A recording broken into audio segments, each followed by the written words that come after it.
2 outs in the ninth. Ground ball, Correa to his left, will go to second, to Dubon covering, and that's the ball game.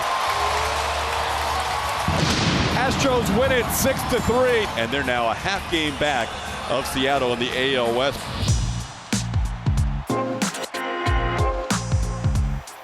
From MLB.com, this is the Morning Lineup Podcast. I'm your host, Anthony Castrovins. Today is Tuesday, September 16th, and on today's show, we'll talk about the Astros getting a big win, but suffering a potentially big loss. We also have an NL East champion, and you'll never guess who it is. Or I guess you probably will. We also have a new team hot on the heels of the Mets in the NL Wildcard Derby, and a new pitcher powering the first place Blue Jays. Let's get you caught up on everything you need to know about MLB so that you can tackle your day with the knowledge that you, my friend, are a knower of ball. The biggest series in MLB this week takes place in the biggest state. Well, no, not Alaska. That's actually the biggest state by total area. But as much as we respect the Summer Collegiate Alaska Baseball League, they don't have MLB teams up there. And yeah, sure, California's the biggest state by population, but that's not what we're talking about either, okay?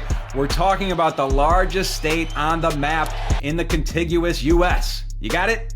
That's Texas, where everything is big, especially the 3-game series between the Astros and Rangers that began Monday night with the Astros trailing the Mariners by 1 game in the AL West and leading the Rangers by 2 games in the race for the 3rd AL wildcard spot. Houston got on the board quickly, but it was costly. In the first inning, the Astros had runners at first and second when Carlos Correa sent a dribbler toward Texas pitcher Jack Leiter. Correa taps one in front of the mound, slipping his liner. His throw's over the head of Berger, who's going to score at least 1 run. Here comes Yordan Alvarez trying to score a 2nd run, and he is going to be safe. Slipped on home plate. Oh, man.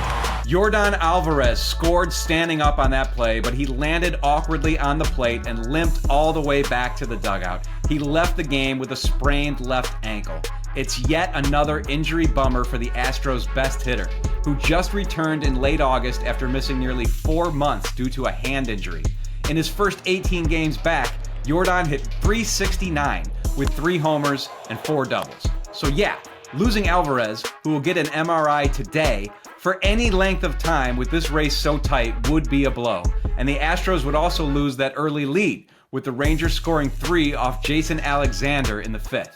But in the bottom of that inning, Houston's recently promoted outfielder Zach Cole, a 10th round draft pick from 2022, who homered in his MLB debut in Atlanta on Friday and was making his Dyken Park debut last night, came to bat with a runner aboard and 2 out and made his mark again. 1-2. And Cole hammers it deep to right. Garcia is back at the wall, looking up. See you later! The Astros took the lead there and padded it late to win 6-3, which means they pulled within a half game of the idle Mariners, while the Rangers are 2.5 back and the idle Guardians are 3 back in the wildcard chase. But that sound you hear is Astros fans praying to the god of ankles for Yordan to be okay. The New York Mets' 5-12 record since August 28th impacted the National League playoff picture in multiple ways. For one, it essentially sealed the Phillies' 2nd straight NL East crown. Once the Phils swept the Mets in a 4-game series at Citizens Bank Park last week, all that was left was to make it official and pop some bubbly. That's what happened Monday night in a fun one at Dodger Stadium. The Phillies got on the board right away with Kyle Schwarber's 53rd homer of the season in the first inning. They erased a 3-2 deficit in the 7th when number 9 hitter Weston Wilson hit a 2-run blast.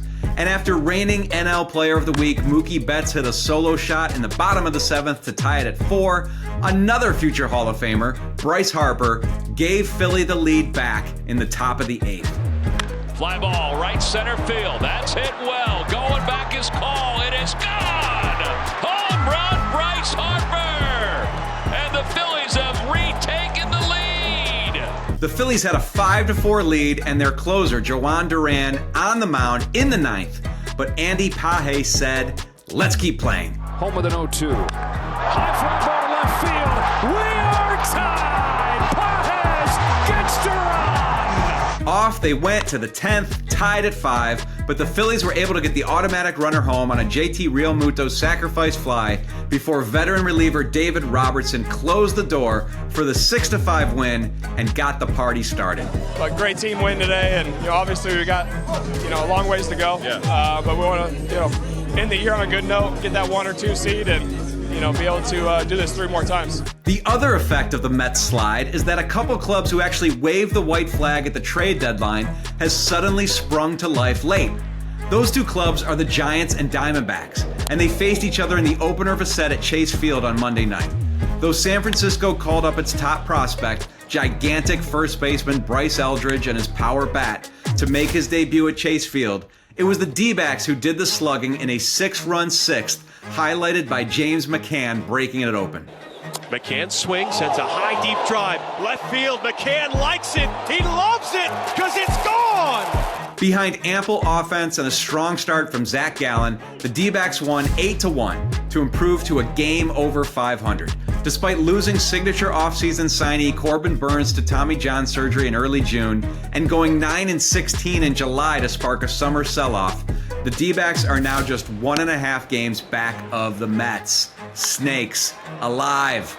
Meanwhile, the Reds, who got swept in Sacramento by the A's over the weekend to put themselves in a precarious mathematical position, scored 8 runs total across the 7th through 9th innings in St. Louis to beat the Cardinals 11-6 and are now tied with the Giants at 2 games back of the Mets. Coming up, why say Nosavage when it's so much more fun to say Yesavage? We'll talk about the Blue Jays' exciting new pitcher after the break.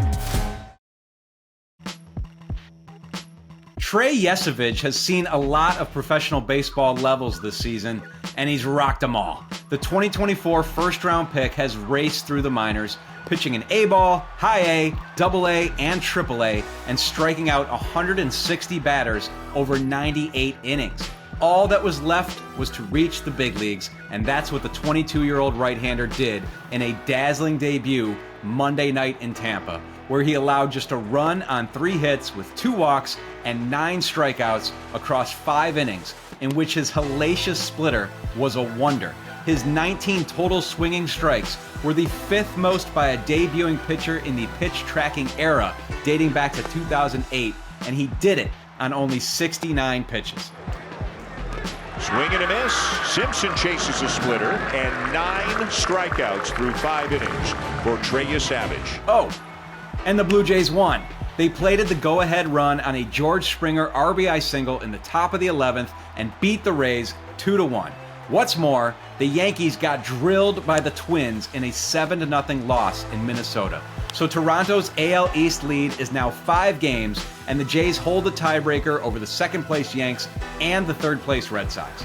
So Blue Jays fans are on the precipice of a party. Elsewhere in MLB, though Kyle Tucker remains sidelined with a left calf strain, the Cubs' bats clicked in a 4-0 victory over the Pirates at PNC Park. The Northsiders are in the top NL wildcard spot and 5 games back of the Brewers in the Central. Matt Olson went deep for the 3rd straight game in the Braves' 11-3 thumping of the Nationals. In his 4th start back from Tommy John surgery, Kyle Bradish turned in a sharp outing for the Orioles in a 4-1 victory over the White Sox. Finally, the 30 club nominees for the Roberto Clemente Award were announced Monday, which is Roberto Clemente Day. One of baseball's most prestigious individual honors annually recognizes the MLB player who best represents the game through extraordinary character, community involvement, philanthropy, and positive contributions on and off the field. From now until the end of the regular season, fans can read bios for the 30 nominees and cast their votes at MLBtogether.com/Clemente21. That's all for today's show. Coming up tonight, it's a fun doubleheader on TBS as 2 clubs in current wildcard standing, the Mets and Padres, meet in Queens at 7:10 p.m. Eastern Time, followed by Phillies at Dodgers, with Cy Young candidate Christopher Sanchez opposite MVP candidate Shohei Ohtani at 10:10 Eastern, 7:10 local. Matt Monaghan is back with you tomorrow. Until next time, thanks for listening. Please be sure to leave us a rating and review. Share this episode with the baseball lovers in your life.